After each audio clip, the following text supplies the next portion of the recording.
So today we welcome Tim and Emma, and Tim's going to speak first, I believe, and Emma's going to just join in at the end and fill in any gaps, I suppose. Tim's a past president and chair of IOSH Yorkshire Branch, is a mentor champion, former course director at Leeds Beckett, has spoken on many Yorkshire Branch events and still been asked to speak at international safety conferences. If you've met Tim, quite a passionate person about health and safety, so it will be an interesting discussion. I'll hand you over to Tim. Are you ready, Tim? Yep. Okay, Paul, no problem. Right, hopefully everybody can see the screen. Yep. Yeah, we can see that. Good, everybody can see the screen. Well, just to go through some objectives, I just want to present an overview of what fatigue is, overview of cause and effect, and give some indicators around the solutions that you probably need to put in place in your workplace. Fatigue's a really commonly reported side effect from people who've recovered from a COVID-19 infection, so it's certainly very, very relevant to today's health and safety practitioner. And fatigue certainly a well-documented long-term effects of those who've contracted the long form of COVID, and it lasts for a long time after the breathing difficulty stages of the illness has been treated. So as regards fatigue, scientific research, doesn't matter what age you are. And you've got to remember that sleep powers the mind, it restores the body, and it fortifies virtually every system in the body. The problem with sleep is that everybody's different and everybody can get by with different amounts, and that doesn't matter wherever you are. So decided on what sleep you need, it means you've got to consider your overall health, your daily activities, and your typical sleeping patterns.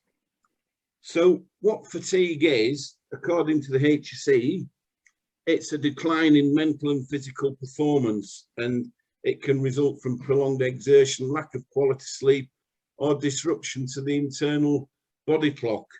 And there's certain indicators that tell you about fatigue. The most common problem with fatigue is that it's sleep deprivation that's the cause, and that's Helen's field of expertise. So when you go to identify fatigue, you need to be aware of the physical signs, things like yawning, drooping eyelids, people rubbing their eyes, dropping their heads down, or falling asleep involuntarily for a few seconds. People will have slow reaction times and slurred speech or reduced hand-eye coordination. And you can get what they call micro sleeps, where somebody just suddenly falls asleep for very short periods of time. Going on to that, there's the mental signs that come along. People find it difficult to concentrate, they have attention lapses, they have difficulty in remembering. And believe it or not, it affects learning because they're less able to learn new facts or learn new motor skills. And if it goes on to develop severe fatigue, they can actually develop hallucinations as well. And then you get the emotional signs. People become more withdrawn or quiet. You might start to notice that there's a lack of energy in their energy levels, that they develop a lack of motivation, or they develop this don't care attitude. And sometimes you get inappropriate emotions such as giggling or laughing, and they get very irritable, they get very moody, they get anxious, and they can become confused. The next sign that you actually can see is the cognitive signs. Now, the cognitive signs, they think about how they think, and they can't be as innovative, and they're not as good at insight. And people may concentrate on rigid methods of work or referring to first sources of knowledge that they've had. They fail to exercise good judgment, and again, that judgment can affect their present situations. And for the safety practitioner, the serious thing is that people who are fatigued may not adequately perceive the risk. They may not tolerate risks, and their risk appetite becomes changed. That can lead on to risk-taking behaviours such as drinking and inappropriate drug use, speeding while they're driving, things like not using seat belts when they are driving. And then you get the communicational signs where people misinterpret oral or written communications. And the thing with that is that it makes them less resilient to change. It's interesting, I got an email not half an hour ago that comes from the Harvard Business Review. And when I was looking through the article, it says that working through so much change and dealing with unexpected setbacks, it means that we need to honestly communicate and make our communications clear, because this helps to cut down on fatigue as well. So different people have different terms for fatigue. The Air Foundation, Flight Safety Foundation, they actually say that there's different names, but different people may cause different things and call it by different names. So different industries have different names for it. And it's actually the same thing. Transient fatigue is only brought on by extended working hours and not sleeping for 1 or 2 days. Cumulative fatigue is where it carries on, and circadian fatigue is where you've actually affected one of your body clocks. So when you start to look at sleep and fatigue, have a look at the accidents, and it's not just fatigue that's involved, there's various things that go on there. If you look at the disaster involving the ferry at Zeebrugge, one of the principal causes was poor change management. Fatigue was only one of the causes, but that led the person responsible for closing the bow doors to fall asleep. And then you've got misjudgment by the captain of the ship, who didn't wait to make sure that the front of the ship was closed before he set off. But the change management leading to the fatigue bit was that they'd increased the number of journeys that crews made during a day, and that the work patterns had been introduced by management, and nobody had thought about the effects of fatigue. One of the things about lack of management control is it's a major cause of road accidents, and according to the Sleep Research Laboratory in Loughborough, accounts for up to 20% of the accidents. And one of the most serious ones that I had to get involved in was working on the railway. And this to me is one of the biggest problems. I think the attitude that people have to fatigue, it's just that the lack of sleep that can soon make up. It doesn't work like that. Gary Hart had stayed up the night before, and he eventually crashed through a railway bridge, went onto a railway line, and people that I know actually were killed. Instead of saying, I've caused this accident and it was fatigue that did it, even afterwards, 10 years after, he's got out of prison, and Gary Hart said on the 10th anniversary, it was fate. It's the attitude to fatigue, in my view, that's one of the most important.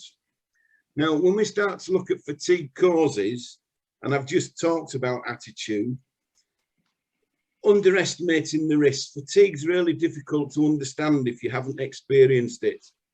And people can get really upset or frustrated with those around them if they don't appreciate what the effects of exhaustion is having on them. And I think the biggest challenge for the safety practitioner is to make people understand what the harmful effects are.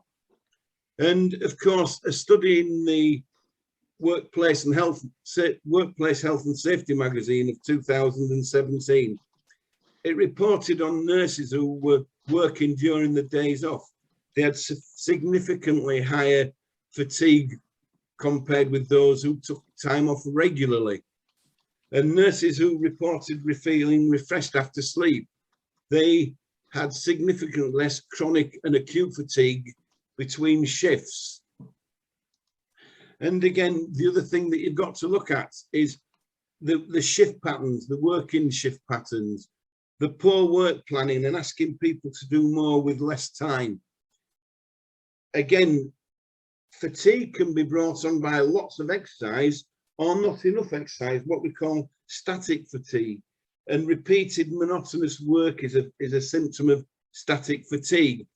Again, people who have continuous periods of high concentration will have fatigue as well. And there's all sorts of other things there.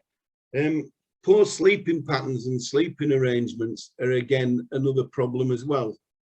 So there's lots of things that contribute to the cause of fatigue. And one of the things that's becoming relevant is the timing of breaks. And we can go back to the Hawthorne studies back in the 1930s. And people said that they'd be more productive if they got small breaks during working time. And managers implemented the small breaks, and fully enough, production went up. So we know that giving properly timed rest breaks can actually increase production. Some organizations, and I think Apple's one of them, actually have sleep rooms where their people can go into sleep rooms and take 10 or 15 minutes of sleep. And they're finding that the productivity is better as well. So the quality of breaks, the food and drink preparation areas need to be suitable as well. And just in case you're not aware, safety critical workers, you know, there are regulations around the amount of time that they can sleep. One of the other problems that people tend to look at and forget is when you're looking at work patterns and workplaces, you've got on-call arrangements. And if people are disturbed during the night when they're on call, their performance will certainly fall for the next day. So sleep is really important, and the damage that sleep causes, it can be immediate, as in the case of somebody driving a vehicle, he falls asleep, he has an accident, so it's immediate. The causes may actually be delayed as well. And sometimes the effects of that falling asleep momentarily can affect people for a lifetime. You've got to remember that sleep helps your brain work properly.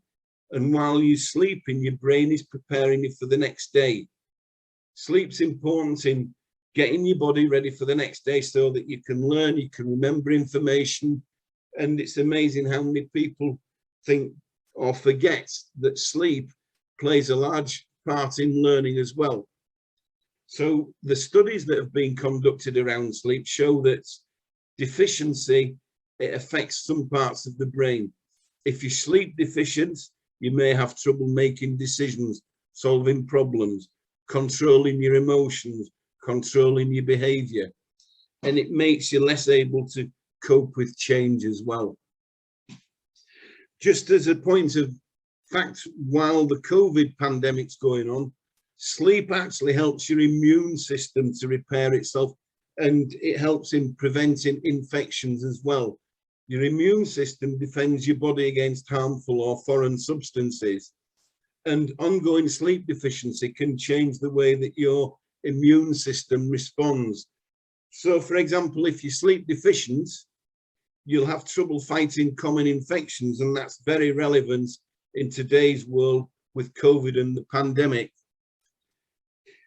It's not just getting enough quality sleep, it's getting quality sleep at the right time that helps you function. Several nights of losing sleep, you start to lose loss of function, and lack of sleep continuously leads you into micro sleeps. And sometimes when you're driving, you're tired, you forget where you are. You've probably had a micro sleep and you're not aware of it. And the thing with micro sleeps is some people are not aware of the risks of sleep deficiency, and they might not even realize that they are sleep deficient. So one of the things that helps us to control our sleep is a thing called our circadian rhythm. It's a 24-hour period thing, and it's sometimes called the body clock. All life has this body clock, and the daily cycle of life influences the brain activities. So not only does it influence brain activities, it influences cell repair, hormone levels, and it's controlled by light. The light that goes into your eyes will make you feel more or less awake. At night time, when you start to feel drowsy, there's less light going into your body. So what happens then is your circadian rhythm, it starts to produce melatonin, and that helps you to sleep. Again, people are primed to be awake during the day. We're a diurnal species. We primarily sleep at night. Then you get the animals that are nocturnal, such as mice. They sleep during the day. So it does determine where you are.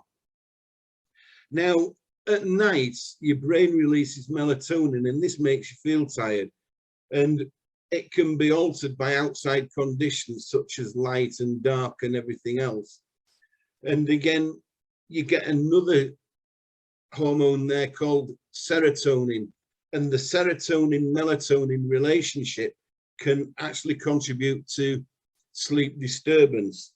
One of the biggest things that we know about sleep disturbance is that blue lights that are emitted from televisions, tablets, and mobile phones, it mimics the blue that we see in the sky during the daytime. Our bodies have evolved to be awake during the day. So when we see the blue lights, the brain releases the hormone cortisol, and that wakes up the brain. So one of the things for advising people about sleep is, don't take your mobile phone into your bedroom, keep it away. And of course, work patterns are now emerging. Corporate organizations are changing rapidly, especially since the COVID pandemic. Remote working is becoming more popular, and this is making it harder to control the adverse effects of people working remotely. So you need to consider what remote work's doing, because there's this condition called presenteeism.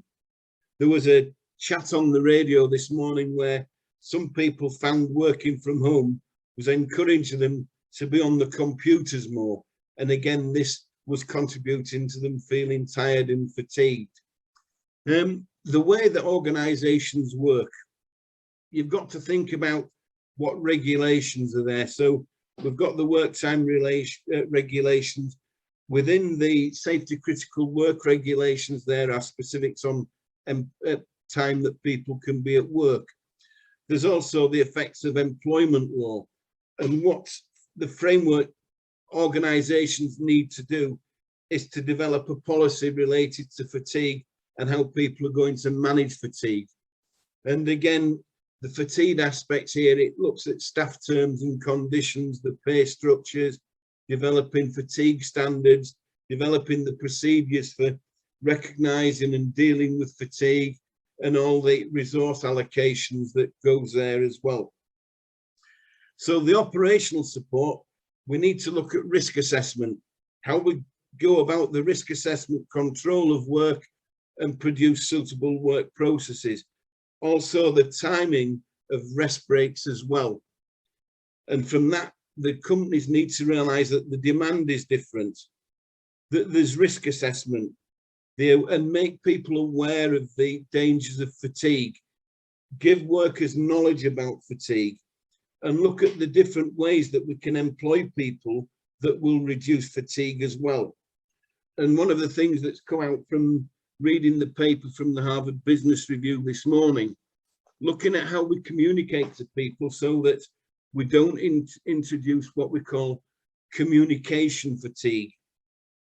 Communication fatigue can be too much information all at once, leading to people not to be able to work it out, or it can be constant misinterpretation of what people are saying because they are fatigued, they are tired, and they can't understand what's being said.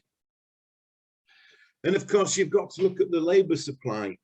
If people are off work, other people have got to step in and do the work. So we need to look at the autonomy that people have, how often they're working overtime, how often they're working for other people, and having a look at the availability of different ways of working. So let's have a look at what solutions are available, the effects of fatigue.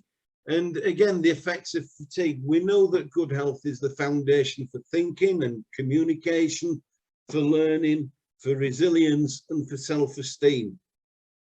That good health and lack of fatigue is also key to building relationships and maintaining emotional well-being and contributing to the workplace and the community and society. And fatigue's really dangerous because according to the United States National Safety Council, 13% of their accidents can be attributed to fatigue.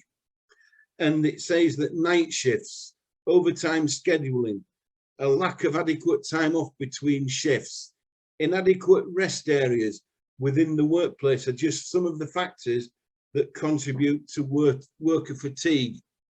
And of course, the other physical and mental and emotional symptoms like chronic tiredness, headache, dizziness, muscle weakness, slowed responses, impaired decision-making, moodiness, irritability, all these things contribute from the effects of fatigue to an unsafe workplace. So when we look at fatigue, one of the things that I haven't mentioned very much is the importance of your health. Now, for those of you that know me, know that 3 years ago, I was diagnosed with cancer. And I couldn't understand why I was becoming tired all the time.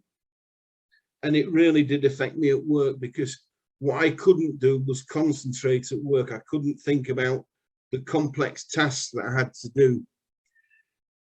That was the illness taking its toll on me because it was making me sleep 12 to 14 hours a day. And then comes the good news, you're going to have radiotherapy. And again, I got even more tired. And all the time that this was happening, I was taking some tablets. And these tablets were taking away the energy and it was really, really draining.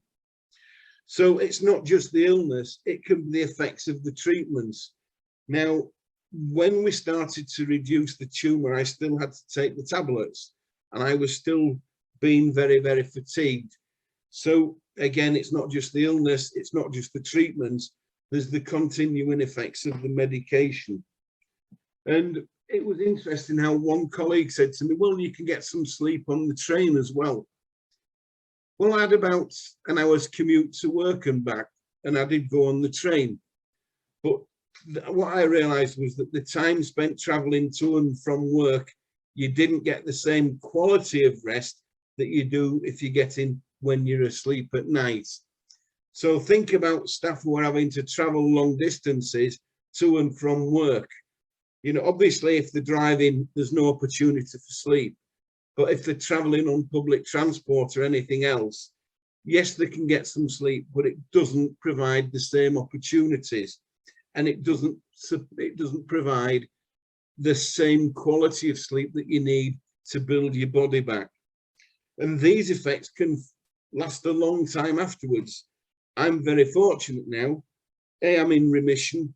B, I'm off any treatments, but I'm still getting really, really tired because of the amount of medication that I was taking, and it's taken a long time for my body to get rid of it. So please remember that when you're looking at your workforce, look at those who've got severe illness because they're the ones more likely to become tired. So there's two ways of looking at solutions to all this. One is looking at organizational solutions and then looking at personal solutions. So organizational solutions, I would always say, assess your risks. Gather the data about shift work. Use it to identify areas where you can make improvements. And take responsibility for deciding how you're going to gather the data, because sometimes you'll be gathering quite sensitive data. And make sure that the systems for storing and getting the data in are agreed, especially with your trade union colleagues, because they'll have an interest in your shift work arrangements. Then you need to identify who may be susceptible and why.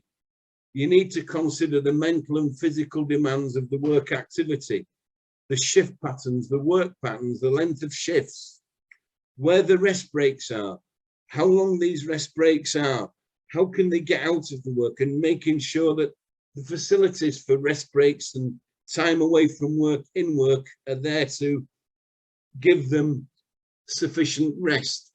And don't forget the working environment, especially lighting and temperature. If you've got staff shortage, have a look at overtime working. And one thing that a lot of people always forget, when you've got people on shift work, workers like to swap the shifts. So what are your shift swapping arrangements? Are they contributing to the effects of fatigue? Within all that, you need to consider your staff as well.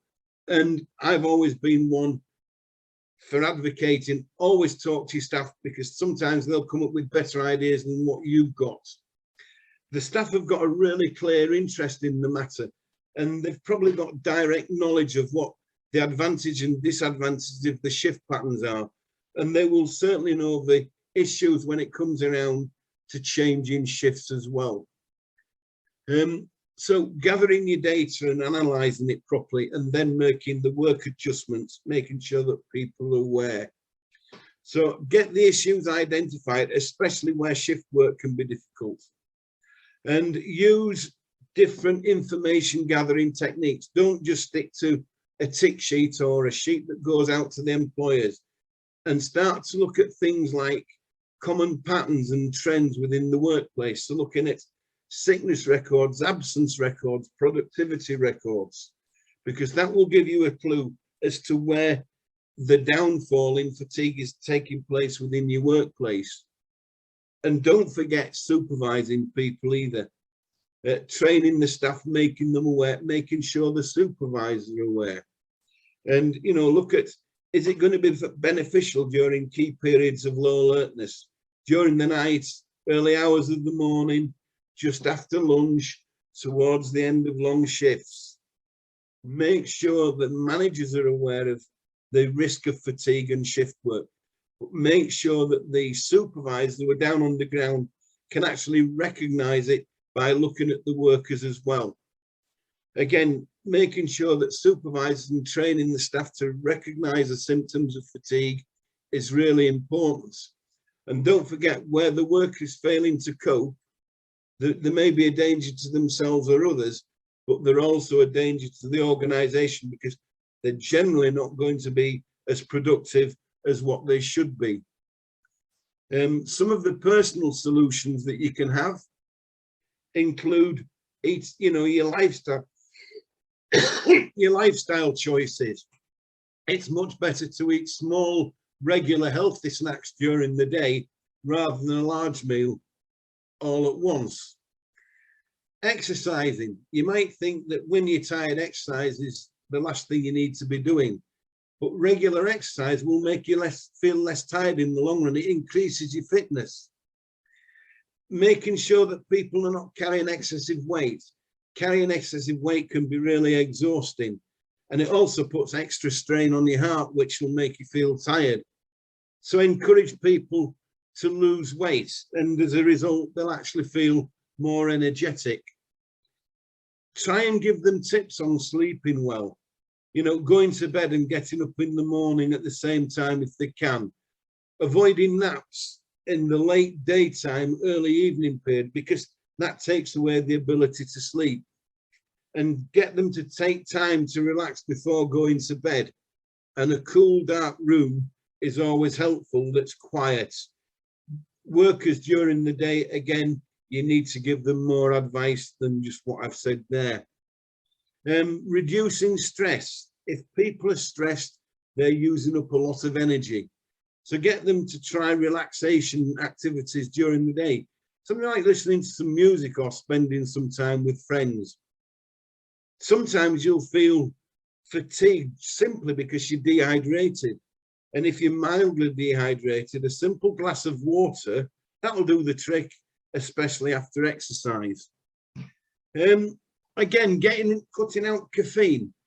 A year and a half ago, I cut out caffeine, and although it didn't improve things dramatically, I do now notice that there is an improvement. One of the things that you've got to remember if people cut out caffeine is that they'll tend to get headaches. And it takes quite a time for the caffeine to get out of your body. One of the other things is getting people to reduce their alcohol intake.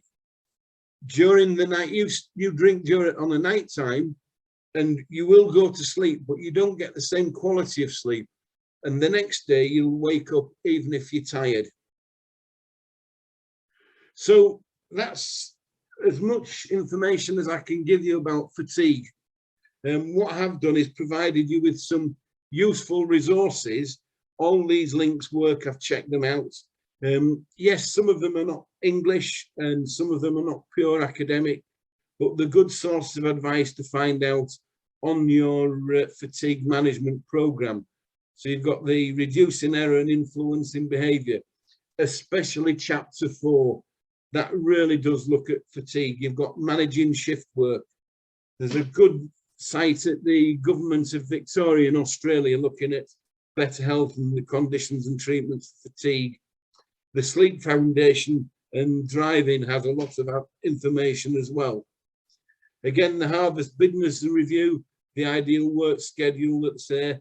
There's information on the NHS website, within the CDC, the Centre for Disease Communication site in America, what workers can do, and it actually concentrates on the coronavirus epidemic as well.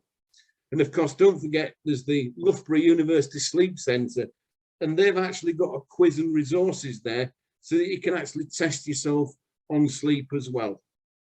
So hopefully I've not taken the full 45 minutes and it gives Emma plenty to fill in. Well done. Hi, am I just leading on from that? Yeah. Yeah, cool. I think so. Yeah, that's Paul. Am I just leading on? You're muted. You're muted, Paul. I'm just saying, just crack on if you like. I won't introduce you, but you just talk about yourself and explain who you are and what you're about. I didn't introduce myself. Oh, you've just made me massive on my own screen. That's fine. Okay. Right. Hi, guys. So from that then, if you guys mute yours then, and then there you go. There. Cool. So I'm Emma Cook and I'm from Purely Balanced. And I was actually smiling quite a lot through that because a lot of what Timothy was discussing there, as you'll have seen, I was making notes. It's because I haven't got a presentation to give you today. I'm going to come at you from basically enhancing what Timothy has actually said there.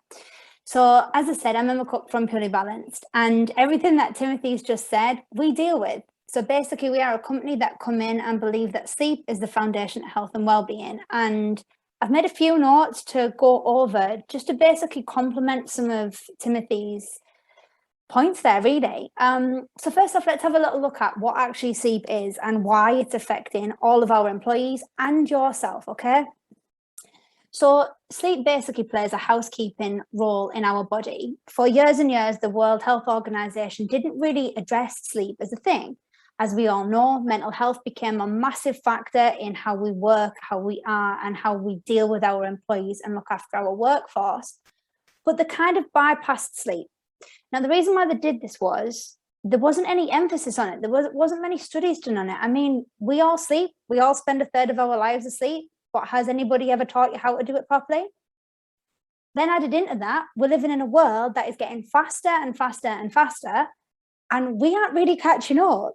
So the world's getting technologically quicker, and we are still evolving in that process. What that means is we're becoming quite an unrested society. We're in a world where tired, worn out, fatigue, it's all massive buzzwords. And I always say that we play this game of who slept less, which is where if you go to your friends, co-workers, colleagues, or even family and say that you haven't slept very well last night, rather than getting a sympathetic, oh, are you okay? We get a, yeah, well, neither did I. And then we do this who slept less of, well, I had 3 hours and I had 2 hours. And then we just pass it off as that's just what happens and we forget about it. Now, what's been happening lately, especially with all the COVID-19 things as well, is there's been a massive amount of studies done on sleep. Now, they were actually being done before all the COVID-19 pandemic happened. And the reason being is because the World Health Organization quite literally noticed a general trend in poor quality of mental health and our fast-paced society. So what they started looking into is how come the quicker that we are moving as a society, the more unrested we're becoming. And they basically brought in factors such as, like what Timothy said, our devices that we now use, they're actually enhancing our wake-up hormone simply because because we haven't evolved quick enough to recognize that that screen is a screen, our brain processes it as daylight. This then gives us our circadian clock, which starts to enhance our wake up. Now, although you might not look at that device and feel alert, your internal clock is actually changing, meaning it's disrupting your sleep-wake cycles. The other things that are around sleep as well, when you start looking into why sleep actually affects us the way that it does, is added into some of the points that Timothy said. There is a complete massive amount of studies that are done at the moment on cognitive impairment and sleep. And did you know that if you've had a few poor quality night sleeps and you are at work or even just having your general day-to-day, you actually have the cognitive impairment equivalent of having a blood alcohol level of 0.05%. Now, think about this. Have you recognized that feeling of feeling zoned out, forgetting getting from A to B, all these sort of like dazed feelings? What's actually happening there is that's your body basically saying that it is fatigued. And quite often we're not aware of that. So quite often we'll get somewhere and say, I can't even remember that drive. And we just pass it off because everybody does it. We just say it's autopilot.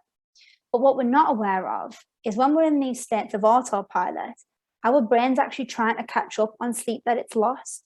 And in these states, these zoned out autopilot states, we get this cognitive impairment. So our hand-eye coordination are actually jaded, as if we'd had a blood alcohol level of 0.05%.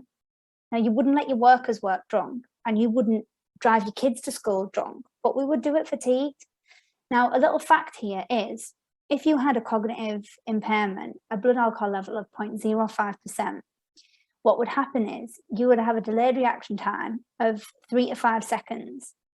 But if you were fatigued and had the cognitive impairment equivalent of a blood alcohol level of 0.05%, but it was down to fatigue, your delayed reaction time goes up to 7 to 12 seconds.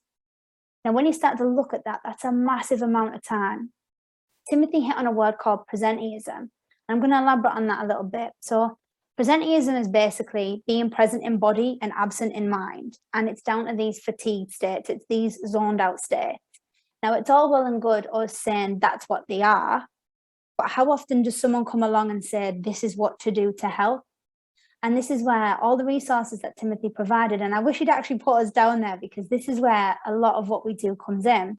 So I'm going to take you over now a couple of areas that you can actually start to think about or maybe incorporate in what you do to look at your employee health and well-being regarding sleep and fatigue, okay?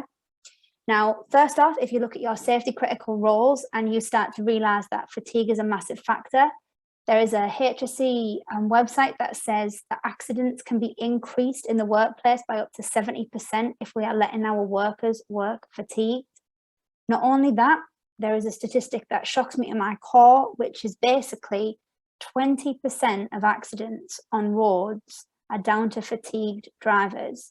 Now, for anyone that read the bio, we started looking into developing driver fatigue programs because, as again, we are a world that just never switches off now. Our drivers are driving nonstop, and we're living in a world where all these jobs are all at risk all the time. So how often could someone actually turn up and say, I'm actually tired, I'm having an off day?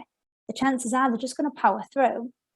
So if you actually start to look into what you can do to your employees and give your workforce some help, some aid, some guidance, instead of eliminating them coming along and saying that they're tired, you're going to enhance what they can do about it.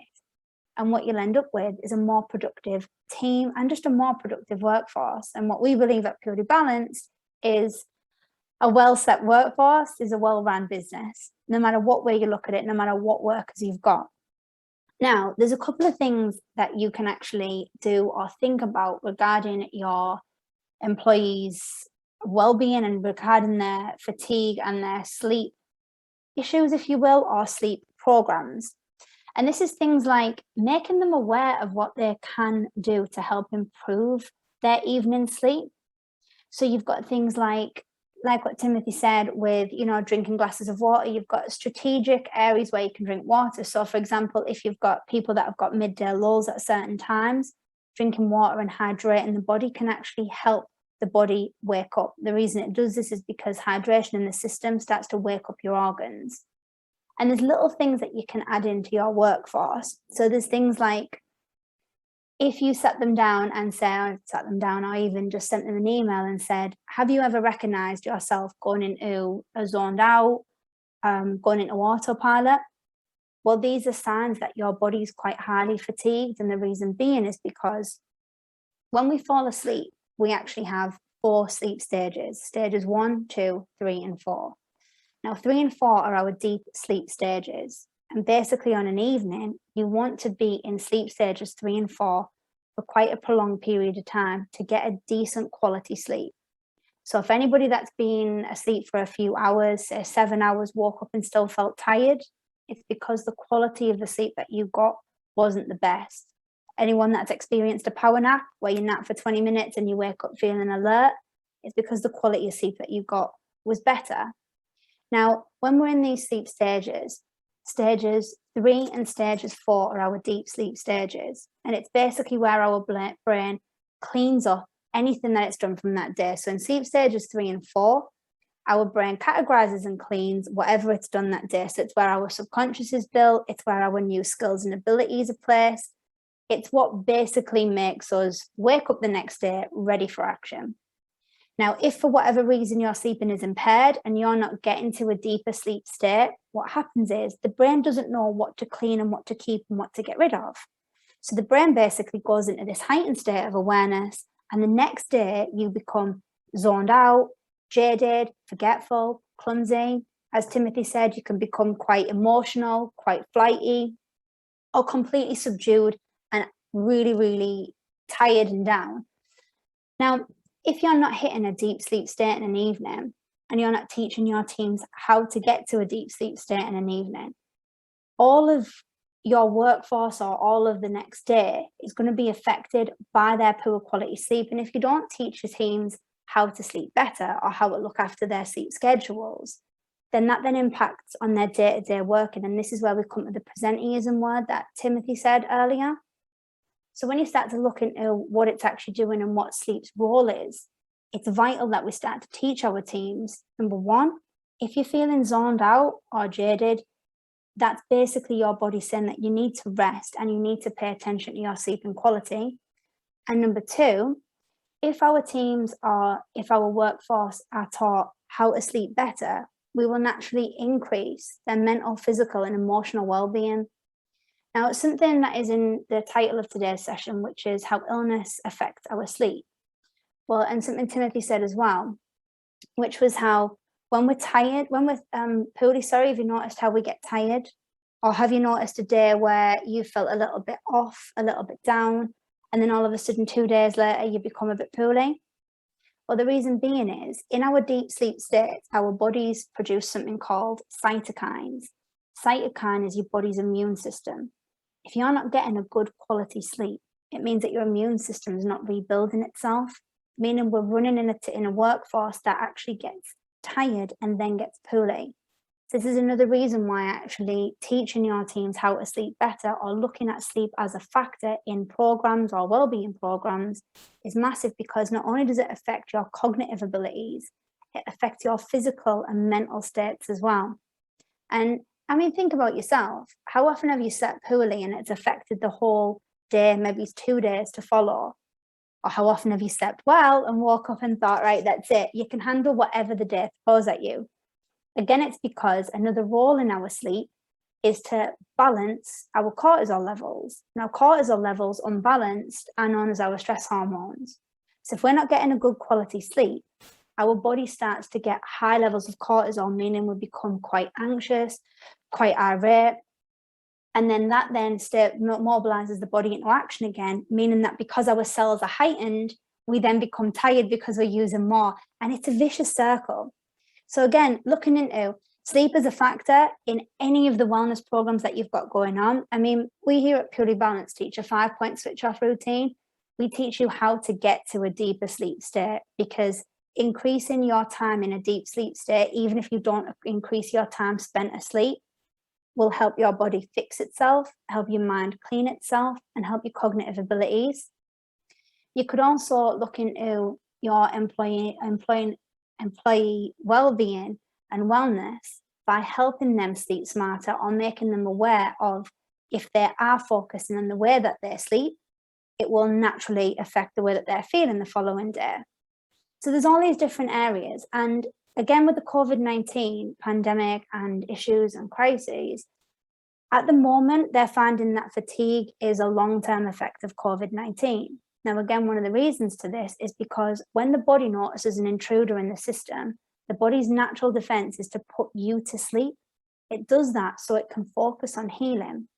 Now, because we run in a world that doesn't switch off, how often can you actually feel tired and go and rest? It's not very. So we tend to run and run and run. We put coffee in ourselves, we have tea, we have sugar, whatever it is, and we push past it. This then puts us again in a heightened state of awareness, which mobilizes our cells, which makes us more tired. And then we become again prone to more illnesses. Again, they're recognizing COVID-19 as what we call long COVID. And this is basically your body constantly being on alert at getting rid of this intruder that it's got in it. Now, if you've had any of your members of team off because of COVID or off because of illness, what you'll find when they come back is fatigue is one of the main factors that they can't really get rid of. And this is because the body's trying to help itself. But if you teach your team how to get to a deeper sleep state, the body will start to help heal itself from then. So even if you've got people that wake up in the night, people that have got kids, all these different things, if you teach them how to switch off and teach them the importance of sleep, they can then help themselves to help themselves feel better. One of the reasons as well why illness and medication are affecting sleep is because quite a lot of the medication that we are given for any kind of illness, one of the side effects is fatigue. And again, when you look into the fact that if you're in a fatigued state, you get this cognitive impairment equivalent of a blood alcohol level of 0.05%, you start to realize how much of a factor in health and safety fatigue becomes. Now, there's a whole lot of different areas that you can go into. And again, we've covered some of the points there where you can, like Timothy said in the resources that you had, you can teach people about sleep. You can make it available on hubs for them. You can get them to be aware of themselves. But how often have you actually been sat and taught how to sleep well? Now, again, one of the things that I said I'd offer from helping you guys here is if anyone wants to have an idea of how they could help them or how we could help them help their employees, please pop me a message or an email from the details provided, because we do employee wellbeing, we do sleep programs, driver fatigue, and we also offer a free pilot session to show you what we could do and how we can help. Because a lot of what Timothy actually said at the end there of how to help your employees, we cover.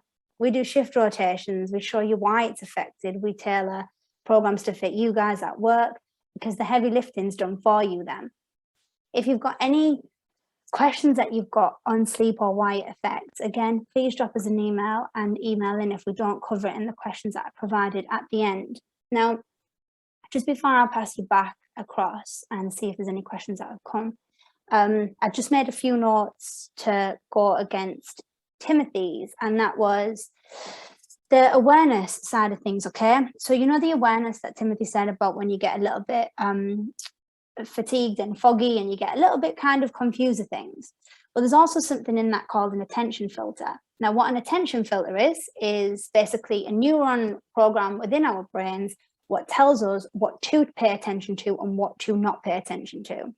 Now, if we're not focusing on the way that we sleep, our attention filter will always try and grab a few seconds here and there, which is what Timothy said was what we call micro sleeps. Now, what Timothy didn't mention is you have no control over when you have a micro sleep. A simple YouTube question will give you a whole load of videos on how micro sleeps affect us. And what it is it's when the body and mind are in such a fatigued state, we, the user, don't recognize it, because we fail to see the symptoms, we fail to see the fact that we have forgot these things or we have become confused and jaded. And what we do is we push past it, and then the brain starts to take seconds from our waking day. Now, them seconds can be vital, especially within the roles in some of our organisations that are present here today. And the other thing as well is, if you're not taught what to look for in what your body is telling you is fatigued, how would you know that you're in a state of fatigue? So some of the things that you can look out for is slurred speech, being confused.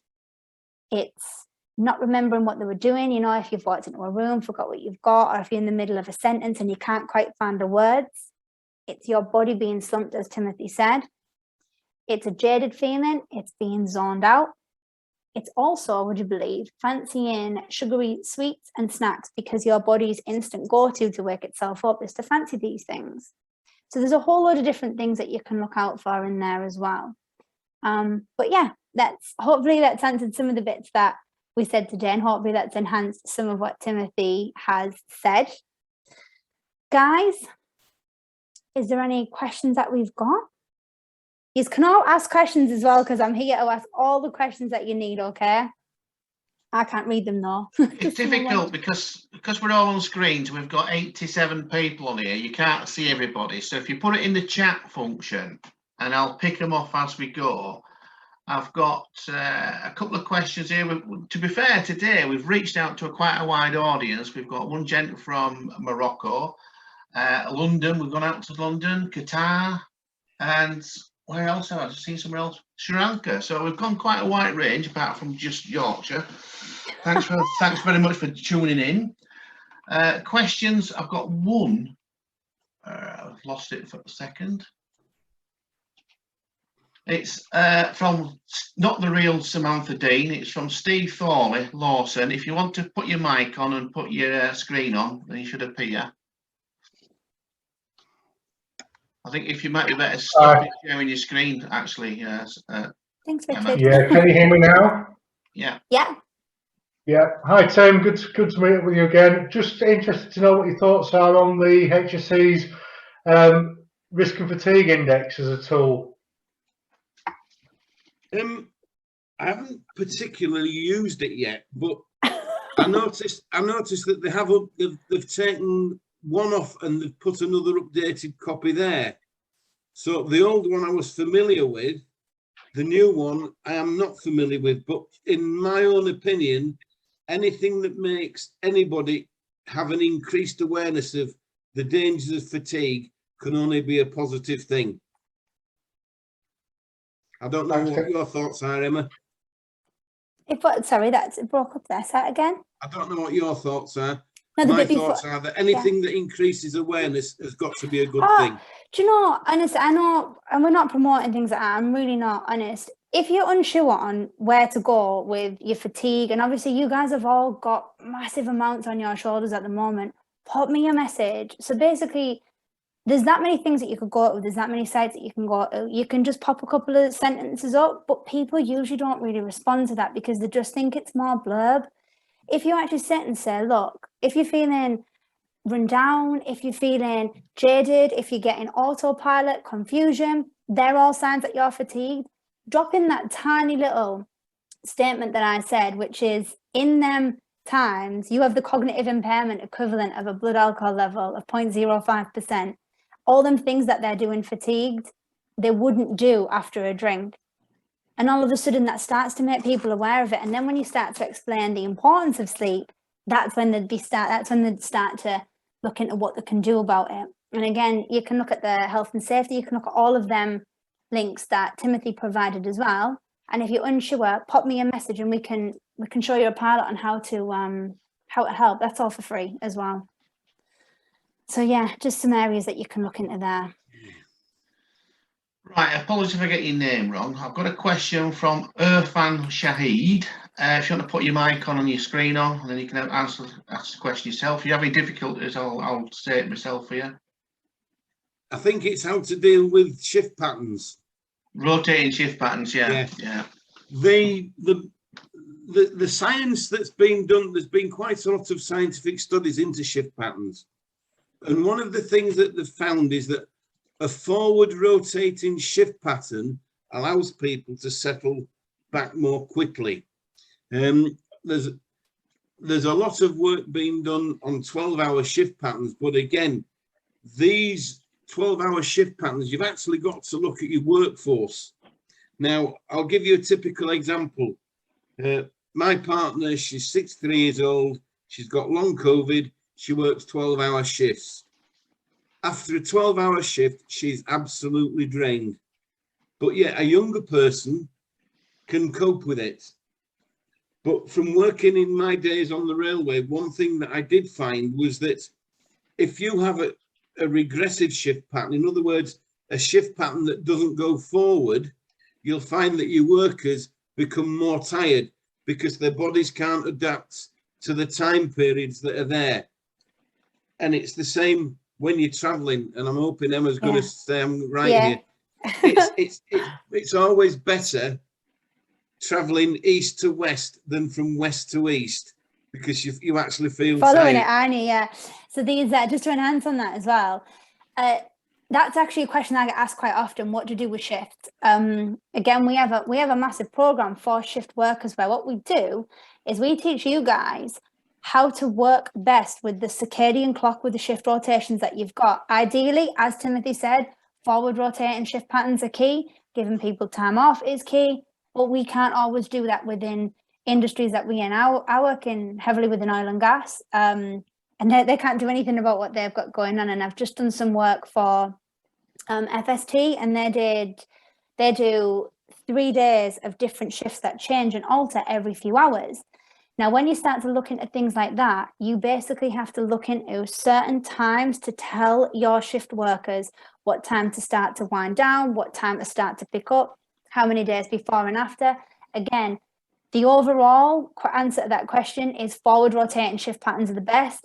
However, the more specific is each company needs their specific shift rotations looked into, addressed with a circadian clock, and worked with their workers. Now, it is scientifically proven that shift work is the hardest on our system ever.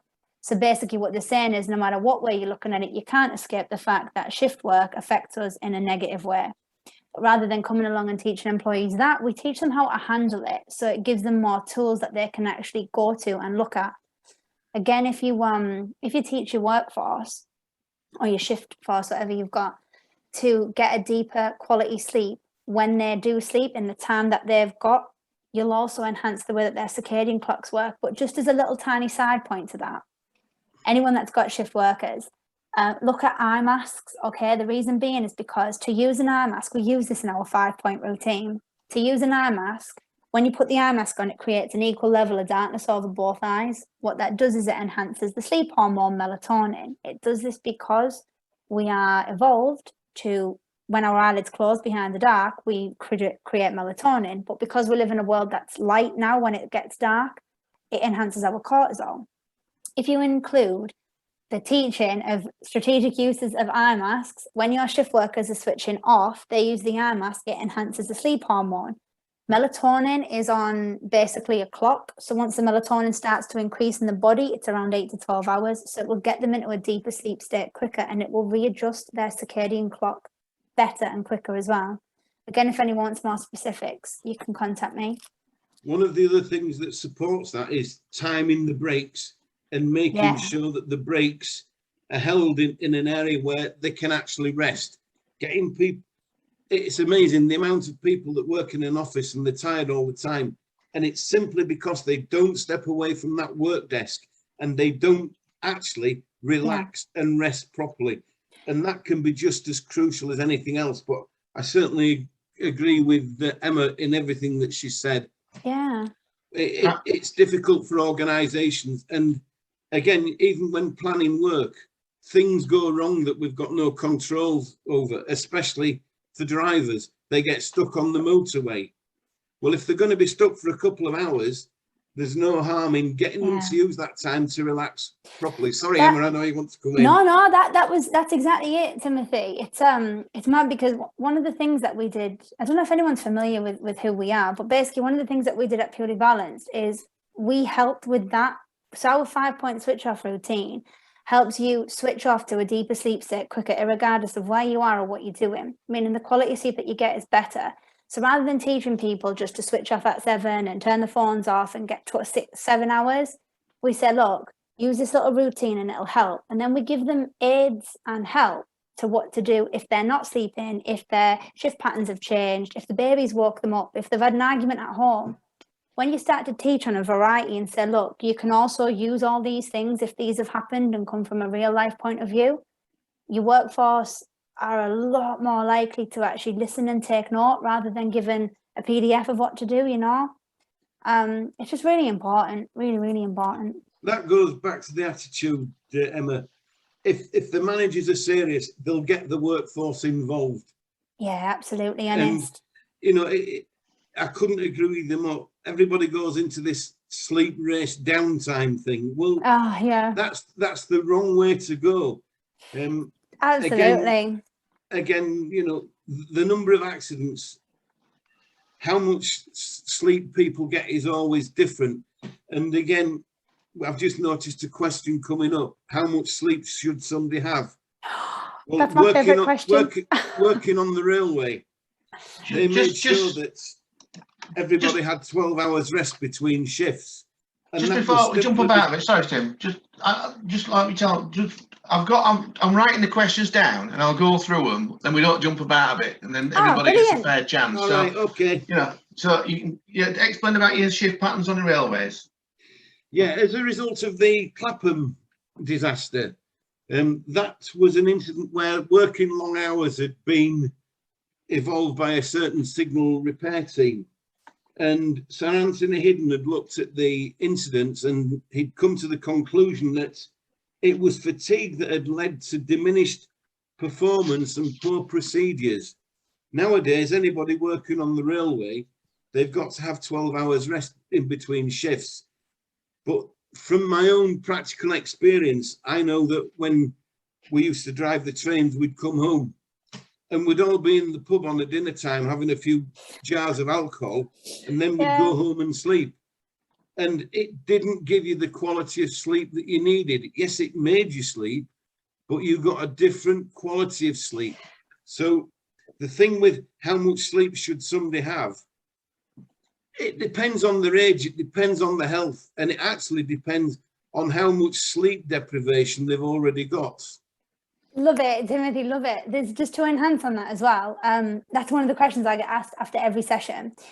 And the answer to that is everybody's different. Literally everybody's different, but it depends more on the quality of sleep that you get rather than the quantity. You can actually have a better night's sleep, improving the quality of sleep that you get than the quantity. And again, Timothy, I love the drinking thing because I know we're all health and safety and stuff, but everybody does it and we're real life. So why not teach your workers how to work with that? So something simple. When you drink, the body classes the drink as a toxin. So the body starts to take, there's a lot of science behind this. This is a really brief overview. The body, Timothy, you'll love this. The body starts to take water from different organs to try and break down the molecules in the drink that it's got because it classes it as a toxin. This then dehydrates the body. This then makes us tired. This then makes the body start to metabolize it into sugars, salts, all these different things. This then means when you fall asleep, your body only reaches deep sleep state 2, not 3, not 4. So we've all done that sleep where we sleep after a drink and we wake up and we are really jaded. It's because not only is the body dehydrated when it wakes up, it's also metabolized into sugars and salts and all these different things. It's prevented you from hitting a deep sleep state. Something to include in that? Drinking a whole load of water before you go to sleep. Now, not that I'm an advocate for drinking, I'm not, but what I am is a very real life presenter. You know, we're going to have a drink. Why not teach people how to do it best? You can drink water before you go to bed, at least 1.5 liters, get it next to your bed, drink as much as you can. Even if you wake up to go to the bathroom, often in the evening, it's better because it's flushing your system out. Your quality of sleep will still be good. If you enhance that with a routine, opening the posture, deep breaths and relaxing, you'll get to a deeper sleep state. And something else you can include in that. Anyone familiar with the which is what you get for like, it's a rehydration salt. You get the sickness and diarrhea and stuff. Athletes use it. Yeah, athletes use it. I actually looked into studies in athletes and alcohol and things and how they metabolize it through the body quicker. If you include one of them on a morning, health permitting that you can, include one of them on a morning if you've had a drink the night before, as well as a drink on an evening, the Diurolites actually replenish all the stuff that the drink has lost in your body. And again, it gives you a better enhancement. Now, these aren't perfect. These aren't exactly what you should do. Motion detected at the front door. Oops. Oh, these aren't what you should do. But if we teach, and this is where we come across different purely balanced, if you teach from a point of view that people understand and people get, and give them reasons instead of rules, people go with it. I mean, how often has this got lost? One of the biggest adversities I actually stand in this business is people come in and go, what are you going to teach me about sleep? Been sleeping my whole life. And then they think I'm going to stand up and say, what you need to do is switch off at 8 o'clock and turn your phone off and diet and exercise and stop drinking. And we don't do that. We say, look, if you're going to use your phone on an evening, turn the blue light mode off. So it'll change that system. If you're going to have a drink, hydrate your body before and after. If you're going to sleep and you're going to be waking up by kids, use our 5-point routine to get with deeper sleep aid. If you're at work and you're dazed and jaded, do these 2 breathing techniques in the middle of your day in the bathroom stall for 2 minutes. It actually oxygenates the body. It replenishes the body. Teaching your workforce how to handle what to do when they're tired is a whole lot better than just saying, oh, by the way, fatigue is bad. And there's a lot of stuff to read about it, because people don't do it anymore. And that's one of the reasons why we've had some of the results that we've had, is because people come along and go, it's different, this. And when you sit and learn about sleep and you start to learn how you can help yourself. I don't always sleep well. Sometimes I sleep terrible, but because I know what to do on a day if I have, I'm not bothered anymore, because I can catch up with myself. It's like a superpower. And if you teach your workforce that, fair play, 100% won't do it. At least 60% will, and 60% is a lot better than nothing. And it's just reason. So I get excited there, sorry. No, it's all right, because one of the other things Fine. one of the other things with the body as well, and it's not just alcohol, it's also a heavy meal. Your body's not sleeping, it's not resting, it's working while you should be asleep. Digesting, not resting. This is why you shouldn't have heavy meals late at night, because again, yes, it might make you sleep, but you don't get to the same level of quality sleep that you need, because the rest of your body's working, because like alcohol, it's taking things out, it's reproducing things, and it isn't good for the overall sleep quality that you actually need. That's exactly. I teach that. One of the things I teach in that, I teach things that affect sleep. And one of the things is that it takes 2 hours for the body to digest food. If you sleep after eating, you're digesting, not resting, and the body won't go to a deep sleep state. Although to the untrained eye, you would be asleep. Internally, you're only hitting sleep stage 2, which is neither use nor ornament for your sleep. It's a switch off stage. So we associate a full belly with going to sleep. That's actually because our body starts to put us to sleep or makes us feel tired, because it's working on digesting. We're just already running an exhaustion. So we fall asleep, or we think we do. So yeah, if you're going to do that, don't eat 2 hours before bed. If you're going to be really good, don't eat 3 hours before bed. I'm going to start getting excited with these now. Right, I've got a question. I've got a question from, I forget your name, right? Apologies if I don't get it right. It's Marie Fitzmaurice, and she hasn't got he hasn't got a camera or a microphone. And it's, how can someone manage fatigue with an autoimmune disease? Oh, good answer. Timothy, you or me? Good question. Let you start and I'll fill in. Fab. Well, first off, focusing on the sleep quality that you get, okay? So I'll give you a very brief of our 5-point routine here. If you open the posture to fall asleep, it'll allow your subconscious to switch off while the body's resting. Focusing on a deep diaphragmatic breath will allow you to oxygenate your body up to 2/3 more than you already are, which will allow the body and the parasympathetic nervous system to rest as well. Including pillow positions in the way that you sleep. If you sleep on your back, put it under your knees. If you sleep on your side, put it between your knees. Resting the body like that will actually rest the nervous system. If you lie on your front, try no pillow at all. And what this is doing is it's actually switching the body off, rather than your body switching off, as well as it's doing fixing as well.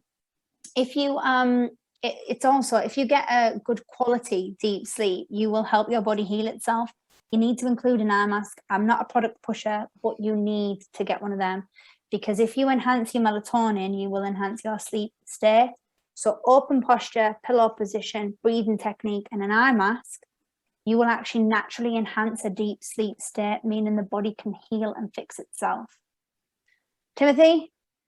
Yeah, the other thing with autoimmune disease, you really have to listen to your body. Yeah. I'm not an expert on autoimmune disease, although I have felt the effects of radiotherapy. And sometimes one of the best things was going to sleep for short periods of time when my body had said, I've had enough. And you wake up refreshed. The difficulty with that is people don't understand why you need the sleep. And I often got comments, even though my partner was a nurse, I often got comments on, well, how can you feel so tired? You've been asleep all night, you didn't get, but it's the way that your body works, and you've got to work with sleep. You've actually got to work with your body rather than against it. Yeah, completely. When your body feels tired, it's telling you to stop. And autoimmune, usually if you've got any illnesses in your body, you need the quality of sleep to change. So try implementing some of them things as well. I've got 2 questions from Christopher Payne. If you want to put your mic on and your screen should open up once you start speaking. Hiya, yeah. My question's about really exceedance of working hours, and I know some people that work in safety critical environments, like the railway, that they have systems whereby you have to sort of clock in and clock out, and it records your working hours and everything else. In my industry as well, I work on highways, and national highways are moving into a similar system. But I think it's more of a universal issue, really, because a lot of people are double shifting. They're going to work very early in the morning and then going to another construction site during the night time as well. I was really just putting it out there, what are people's thoughts on some kind of universal fatigue card across all industries and maybe workplaces to really control it. There's only so much we can control, like was mentioned. You can't really control how people sleep or the quality of that sleep, but something in place that employers can do to manage it to that respect. And just as a general side note, I think sleep is very important, but I think there's also more underlying sort of root causes in respect to sort of mental health and what's going on in people's lives, which really feed into sleep as well. It's the relationship issues, the stress at work. Maybe people don't like working or don't like what they're doing, which is affecting their sleep. I think that's an important factor too. So yeah. Oh, it's the policy that you need to introduce, a policy that your workforce has agreed to. Not every business would want a national sleep card. However, if people are coming to work in an unsafe condition, then I do believe it's right for an employer to preserve the health and safety of the majority, to take steps to protect everybody else as well as that individual. Now, again, it's making sure that you don't intrude too far, but it would need to be included in any management policy that you've got within your workplace as to whether you do that. A lot of workplaces wouldn't welcome it. Now, the other thing is that if you have a workplace policy and a workplace recording of sleep, the other thing that you've got to be able to control is, and it's like why Network Rail brought in the safety critical work cards and the ID cards, because people were working for one company and then they were going to work for another. And it's the same as nurses who they work a shift at a national health hospital and then will go and do a bank shift in a private hospital. Nobody's actually checking on it. A lot of it is you've got to rely on the individual. I have a bit of a kind of out the box thing on this as well. I've done a lot of work with a lot of different companies in all different industries, and I actually worked quite intensely with this, what you're mentioning, Christopher, within oil and gas, which is how can we tell our employees and our workforce that they're okay to say that they're tired without them saying that they're tired all the time, or without them cashing in on it, or without them using it as a kind of either get out of jail free card, or how do we know what's the difference? How do we know whether people are actually fatigued or whether they are not going to tell us something? Because again, the factor in it, and I'm going to really bring COVID into this as well, because now there are different jobs and things available, and we've had all these redundancies and things. Everybody is everyone that's in a job is trying very hard to keep that job and maintain that job. Getting them to admit that they're tired or double working or working back to back or overworked or underworked, it's really hard and really difficult, because people see sleep as weak. Basically, people see being tired as being weak. They're not recognizing the fact that when they're tired, they're at risk. And one of the things that we start off with when we do our sessions is I always open up, have a bit of a giggle, and I say, oh, who out of here is zoned out? Who's done this? And everyone's raising the hand. Even in the virtual things, we get them to chat away. And then we say to people, right, well, do you realize that when you're in them states, you've got a cognitive impairment equivalent of a blood alcohol level of 0.05%? And they go, oh. And then you say, well, yeah, delayed reaction time is 7 to 12 seconds then. And they go, oh. When you start to then teach them what that's actually doing, and you start to implement that as in, okay, so, you wouldn't drive your kids to school, you wouldn't operate machinery with your colleagues at the other end where their lives are dependent on it. But we do it when we're tired, but we wouldn't do it drunk. And when you start to tell them all them things, like what you said there, Christopher, about these fatigue cards, I'm not sure about the cards because I'm obviously not in them industries. I come in and present within your industries, but I think it's more important to teach them how to sleep better and what to look for if they're not. And like something simple like we teach, and you can have this from today as well.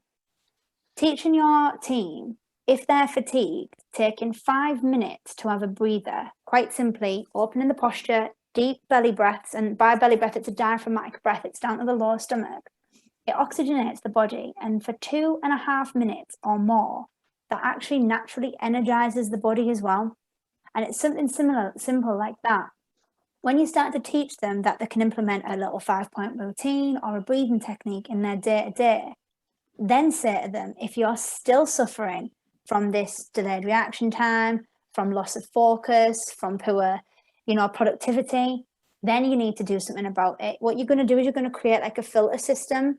And that's pretty much what we intended to do here, which is where we create a filter system where you teach everybody to sleep better. And then all of a sudden that naturally enhances a whole load of different areas. And then say to people, if you are still suffering from this, then you need to address it with us because, and tell them the reasons, obviously, if it's the equivalent of having a drink and driving or having a drink and operating machinery. As for universal cards to get people to admit that they're tired, I'm not too sure if they would, if they would just admit that all the time, because we found that within one of the oil and gas companies I worked with, we did a statistic on... Motion detected at the front door.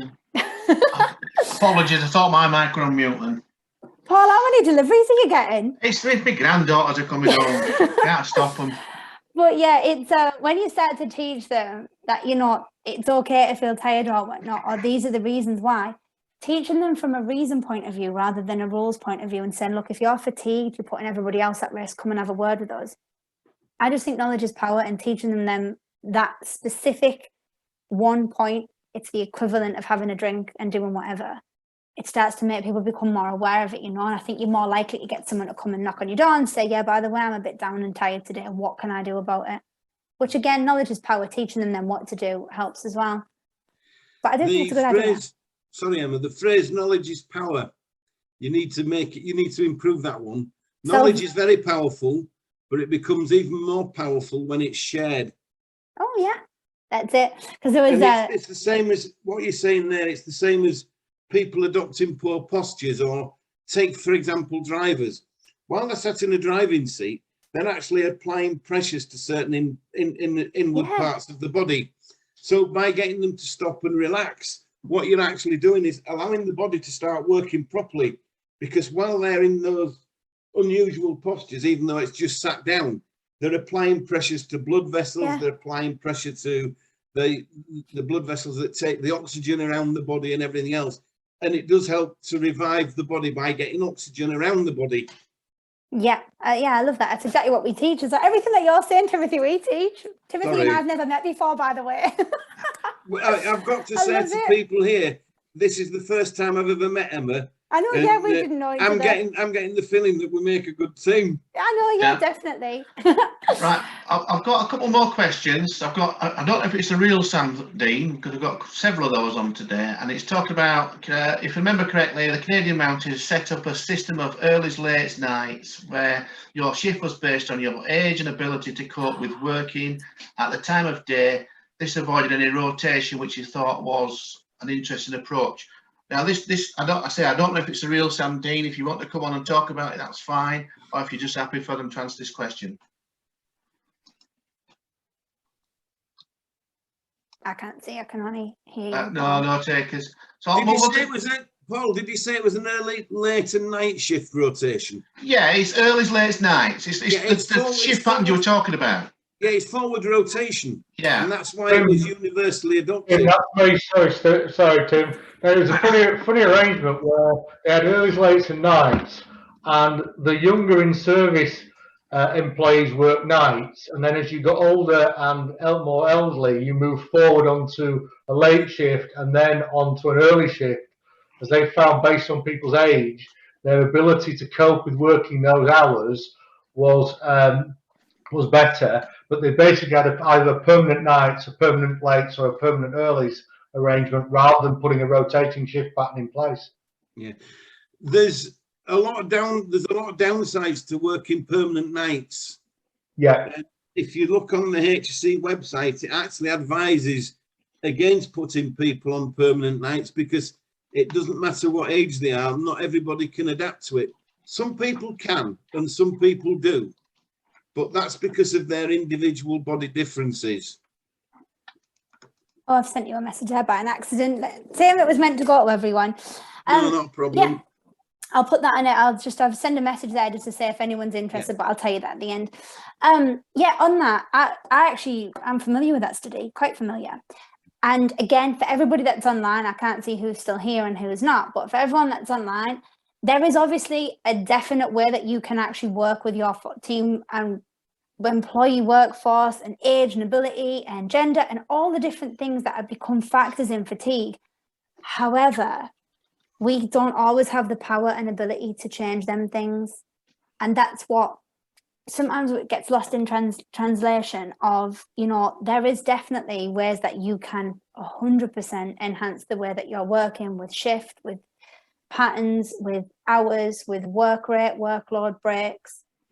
But more often than not, it's not in our control. And one of the things that ends up happening is we get that lost in the information of, oh, well, this shift works and that shift doesn't, that we forget that we need to work with the shifts that we've got. And that's again where, and Timothy, you probably agree with this, is where when you start to teach a workforce how to just enhance their sleeping quality, you put the power back in their hands. So if you can't change your shift rotation and shift patterns, I've just actually sent a message that I'll send to the full group, but it was basically saying if you want to have an idea and a chat about it, I offer all that for free to show how you could do it and how you could implement that. So you can come along and message me on there as well, because sleep is massively close to my heart. It really is. I've been teaching this for years and years. I've got over a decade of research into why we do it and what we do. And what I found universally is everybody is different. And unless you teach people how to help them help themselves, everything else falls short. You can say, look, work these hours. It's going to work for some, it's not going to work for everyone. And that's going to work all the time, over and over. So if you start to fix someone and say, look, this is how to help you improve your night's sleep, and this is what to do if you're not sleeping, this is what to do if you've lost sleep, this is what to do if you've been woke, didn't sleep, have slept, tired, hungry, everything. If you give them a massive amount of things that they can do, all of a sudden, instead of just having a toolbox, it's like a power toolbox, So I do love the questions on shift rotations and things. They're fantastic.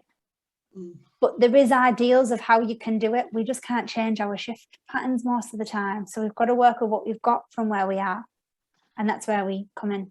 I've got a couple more questions, and I'm conscious of time, and I want to get everybody as involved as possible. I've got a question from Stuart Bailey. You want to come on and speak and ask the question yourself, Stuart? Yeah, I'd love to. Thank you, Paul. Can you hear me? Yes. Yeah, it's a question, and I recently read the book by Matthew Walker on why we sleep, and one of the first chapters he talked about adenosine and how it affects during the day. It's a sleep pressure building up, and that's why effectively when melatonin kicks in, that it triggers the sleep pattern. So I just wanted your thoughts on that. But the other one, a quick one, was just for Tim. Shouldn't how much sleep somebody's has had be an important part of every accident investigation that we do? So that's two questions for you. Do you want to take the first one, Emma, and I'll take the second one? Yeah, I knew you'd do that. Okay, cool. So yeah, so for anyone that isn't familiar with Matthew Walker, he wrote a book on why we sleep. And he basically divulges the whole science into what we do, how we do it, and why we do it. It is pretty science heavy. So well done for reading that, because when you read it, there's a lot to take in there. And basically what he's talking about is our sleep-wake cycle. So there's the cortisol, the melatonin, and all the other bits that we've got involved in that. And basically what happens is you've got your cortisol, which wakes you up in the morning, and then you've got this sleep pressure. The sleep pressure that we were just talking about within the question. That then starts to build up in the middle of the day, and it gets us ready to switch off. For anybody familiar with a midday lull, that's pretty much what we're talking about. So basically a midday lull is where your wake up hormone has started to decrease and your sleep hormone has started to kick in. Now, I mentioned at the beginning that we've evolved technologically quicker than we're evolving. So as the world gets dark, we're supposed to switch off. But now as the sun and world outside gets dark, we light up. So we've directly as a society started messing with our circadian clock. And Matthew Walker goes quite intensely into this. He then starts to say about how on an evening, you've got your midday lull. We're all familiar with that. And you've also got your evening, you know, your when you start to feel tired, so you switch off, I call it, but you could call it anything, just basically feeling tired on an evening. Then we go past it, don't we? And we get our second wind. It's not actually a second wind. What it is you've got a hormone clock that is continuously working from when you wake up to when you sleep, and it's on a timer. Now, the question in there is how does it affect us? But I'll give you something easier than that, which is how can you work best with it without me having to know you all individually, and you can make notes of this. At a certain point of every day, you'll feel fatigued. Usually it's around 7.5 hours after you've woke up. So you can make a note of that. 6 hours after you've woke up, drink 1.5 pints of water. This will help you get through that circadian clock changing over. Your midday lull will then kick in, but you won't feel it as much. Save the coffee, don't caffeinate yourself at that point. Drink water 6 hours after waking for your midday lull, 7.5 hours. Then on an evening when you start to wind down and you push past your sleep pattern, if you can, on that time when you're starting to switch off, brilliant. Usually more often than not, we've got kids, partners, work, whatever, just catching up with life at that time. So usually we push past that. If you push past that and end up in your second wind, the eye mask is crucial, okay? Get yourself an eye mask, because the applied pressure and darkness behind both eyes increases the melatonin again. It resets your circadian clock to get you back to sleeping, okay? Really, really good. Now, you might just think, oh, well, I close my eyes to fall asleep. But we have so many different factors that can actually eliminate that. The eye mask just totally helps with that, okay? So try that as well. And that's basically your sleep-wake cycle. Timothy? Yeah, your second part, Stuart. I'm going to take people back to the mid-1980s when I worked on the railway, and there was an incident involving a train driver who I shan't name. He came to work, he was working a night shift, and he was driving a parcels train from York to Sheffield. Parcels trains, if the line speed permits, run at 90 miles per hour. The guy came and signed on at 9:30 at night. He set off from York and he got to Moorthorpe. At Moorthorpe, he went through a red signal. At Wath-on-Dearn, he'd run through another 5 red signals. And they only got him to stop because they put detonators on the line.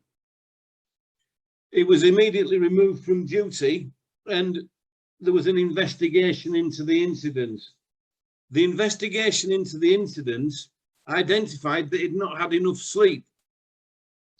And the reason why he hadn't had enough sleep was because his wife had been diagnosed with stomach cancer. He'd been at the hospital all day with his wife. And as a result of that, yes, he was disciplined for the red light incidents, but the organisation was able to help him cope with his wife's illness. Now, the moral of the story here is, yes, you should, if there's been an incident and somebody's caused an accident, it's always worth investigating why and what their sleep patterns are, because you may uncover something that the person's not going to tell you about. Now, I know this train driver, I knew him really well. He was a very private man and he would never ask for help. But when they uncovered the fact that his wife had got cancer, he was going to hospital with her, they were able to accommodate his work patterns so that he could always be with his wife. In fact, what they used to do was give him his day off. So my answer to you is, when somebody's had an accident, it's always worth investigating what the sleep is. Not as a blame element, but you just might find something about your employee that you can help them with. And I always believe it's better to make adjustments to somebody's work patterns rather than them be a safety risk at work. So always ask, because you never know what you're going to uncover. Yeah, I agree with that. I really do. I say I'm very, very conscious of time. I've got 2 more questions remaining. I've got if Irfan, get the Shahid. Do you want to put your mic on and ask the question if you're still online? If not, if they're an employee check to see if workers is alert enough when they start the shift, is there something, a check system? Is there sleep deprivation checklist? Well, yeah, there is, but you'd have to have previous. So basically, you know, your hand-eye coordination would be different to mine. So you couldn't just have a universal one, really. Yeah, I mean, you probably could if you could invest time and money and effort and everything. There's potentials for everything there. But if you haven't, then doing something straight off in an alert and check, you'd have to have previous, because otherwise what would you be comparing them to? Because there's not a specific, if that's it. Does that make sense? One of the things is to get people, when they sign on at work, sign on where there's a supervisor, and train the supervisors in fatigue recognition. On that, just as a total thing, there is actually, and I don't know the company, I am sorry, on one of the assets I was working on, there's a thing where you put your face in a mask, and as you, well, obviously won't be with COVID now, but as you put your face in the mask, it actually scans you and it gets to know you, and it tells you when you're fatigued, whether you realize it or not. I do not know the company. I could find out, but that's available somewhere, but I bet that comes with a hefty price tag. One of the other indicators that people may be suffering for fatigue is a blood alcohol level, because one of the things that people do when they get to be seriously fatigued, they start to rely on alcohol and drugs and everything else. So it may be that you could use an alcometer to see whether people are alcohol free at work. It's not definitive, but it's only an indicator. Yeah, I'd agree with that. Right then, I've got one last question. It's pretty close to my heart. Is this one? It's from Ian with the unpronounceable name. I'll let him speak to you. Has he Ozin? Yeah, hi Tim, how you doing? Hi Ian, I'm fine. Oh, okay. Hi Emma. I'm not sure who wants to take this one. Probably Emma's the best one, so I'll fire this one away to you. Without doubt, sleep deprivation and fatigue are both killers in more ways than one. Not just accidents, but you know, they can lead to cancer, can lead to heart issues, all sorts of things. But what I want to do is pursue something a little bit further, because we've not really addressed this. Yes, you can get sleep deprivation and fatigue from silly work patterns, drinking, drugs, lifestyle issues, relationship issues. But what I'd also like to do is explore how you would identify a medical cause like obstructive sleep apnea as a cause of sleep deprivation and fatigue. And I think that's very important, because what we've been talking about is, you know, things that can be controlled, but somebody could be suffering, even things like back issues, slip discs, but certainly sleep obstructive sleep apnea. Maybe Paul might say something about that, because I gather that's close to his heart. Okay, so over to you. Cool. So yeah, I'll take this one then, and then I'll pass it to Timothy to fill in any blanks that I miss. So for those who don't know, obstructive sleep apnea is basically when you fall asleep and your diaphragm and the weight on your stomach stops and obstructs the breath coming in, and it basically makes you go and you pretty much lose your breath and you stop breathing for an amount of seconds. This then has an adverse reaction of jolting you awake. Now, what you might not be aware of is that might be doing that all night.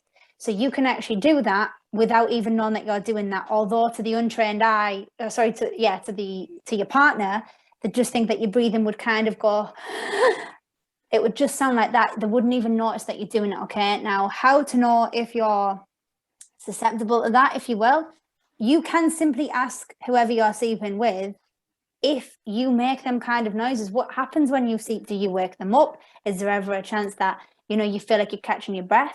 Look at your own sleeping pattern. Have you woke at that point? Or do you find that you wake quite often in the night with no reason? Because the chances are when you wake up like that, you go, but there's no reason for it, okay? And it's actually a lack of breath that's getting into your system. Now, how to know if that's affecting you or not would simply be to make, and it's, you know, it's a little bit of work here, but you could look at a sleep program for yourself, asking yourself every morning, how did I sleep last night? Noticing general trends. Did I wake up often? How did I wake up? Did I wake up with a shock? Did I wake up startled? Because these are all tiny little inclinations that has been happening to you. Now, they're actually finding now that sleep apnea is massive. It's affecting so many people that didn't know about it. Again, some of the things that we do to kind of help aid that is we teach about these sleep disorders that you could be suffering from without recognition that you're suffering from it. The first thing that you need to ask yourself is, on a day-to-day basis, are you feeling withdrawn, tired? Are you feeling quite disorientated, forgetful? Because if they're your normal day-to-days, they're zoning out from A to B. If they're not your normal day-to-days, then that means that your sleeping quality is very disrupted. Ask yourself then, how much do I sleep? If you get a substantial amount of time spent asleep and you're still not getting a good sleep quality, something is obstructing that. If you then start to look into things that you can do, so example, the 5-point routine I gave you earlier, the open posture, pillow position, which Ian, pillow positions actually really help back and neck issues as well. So just to reiterate them, if you lie on your back, a pillow of substantial depth underneath the knees, it actually allows the nervous system to relax because there's no pressure points. If you lie on your front, try no pillow at all or limit the depth of the pillow. And if you lie on your side, the pillow between your knees, because the silhouette of a human has a gap between the knees. When you go on your side, you put pressure up the spine, up the nervous system. That also helps as well. Then the breathing techniques that we've got, if you start to breathe deeper and relax yourself into a deeper sleep state, incorporate an eye mask and some counting backwards in there, you're going to enhance the sleep state that you get. If then when you start to wake up, you are still fatigued and jaded, you need to even look into getting an app on your phone that records you when you're asleep. Ian, I don't know if you're aware of this. There's an app called Sleep Cycle. You can put it on. You don't have to pay for it. When you go on it, it's going to ask you to pay for it. Bottom right-hand corner, there's just an X. Click the X, okay? And it'll record you when you sleep.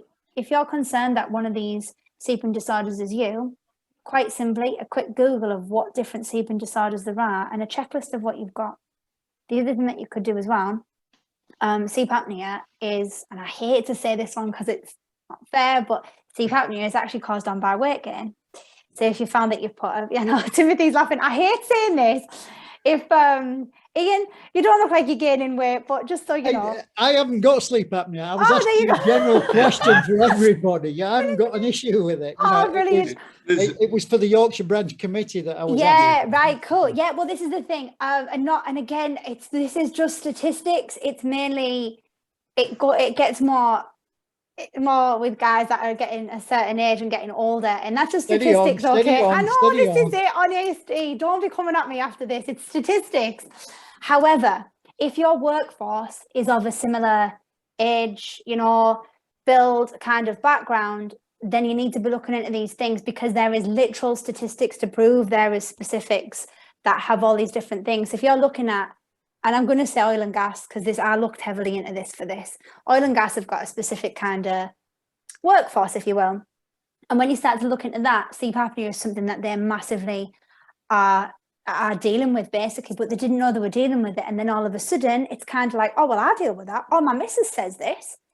So yeah, look into things like that, okay? How to know if you've got it, though, you need to focus on your sleep quality first. You need to make journals. I'm all right. Journals. I'm directing this at Ian. You need to make journals when you wake up, and you need to make your teams aware of sleep disorders. Now, this really is something you can just print offline and give, okay? I'm not an advocate for that. I'd rather you get someone in like me to present and give them a whole thing. But sleep disorders, you really can just print offline, make sure it's from either the World Health Organization or the National Sleep Foundation, something like that. Emma, it yeah, was, go on. I only raised it and I'm conscious of time. Go on. Yeah. Because it's not just work patterns or whatever. There could be medical conditions like that which cause it. And what I didn't want is people to lose sight of the fact that, you know, it could be a medical. Yeah, go on. Tim. There's certain indicators. There's certain indicators that 60% of people who are affected by sleep apnea or obstructive sleep apnea, the men, the middle-aged, they're overweight, neck sizes of 17 or more.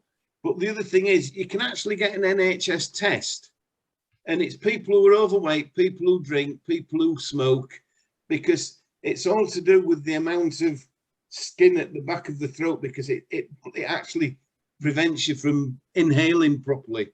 So the thing there is that you're more likely to, there's indicators that will say these are people that are likely to be affected, and it's usually middle-aged men, men who are overweight, and people who snore, because snoring is a very minor form, but when it gets to serious snoring, then you'll start to get sleep apnea.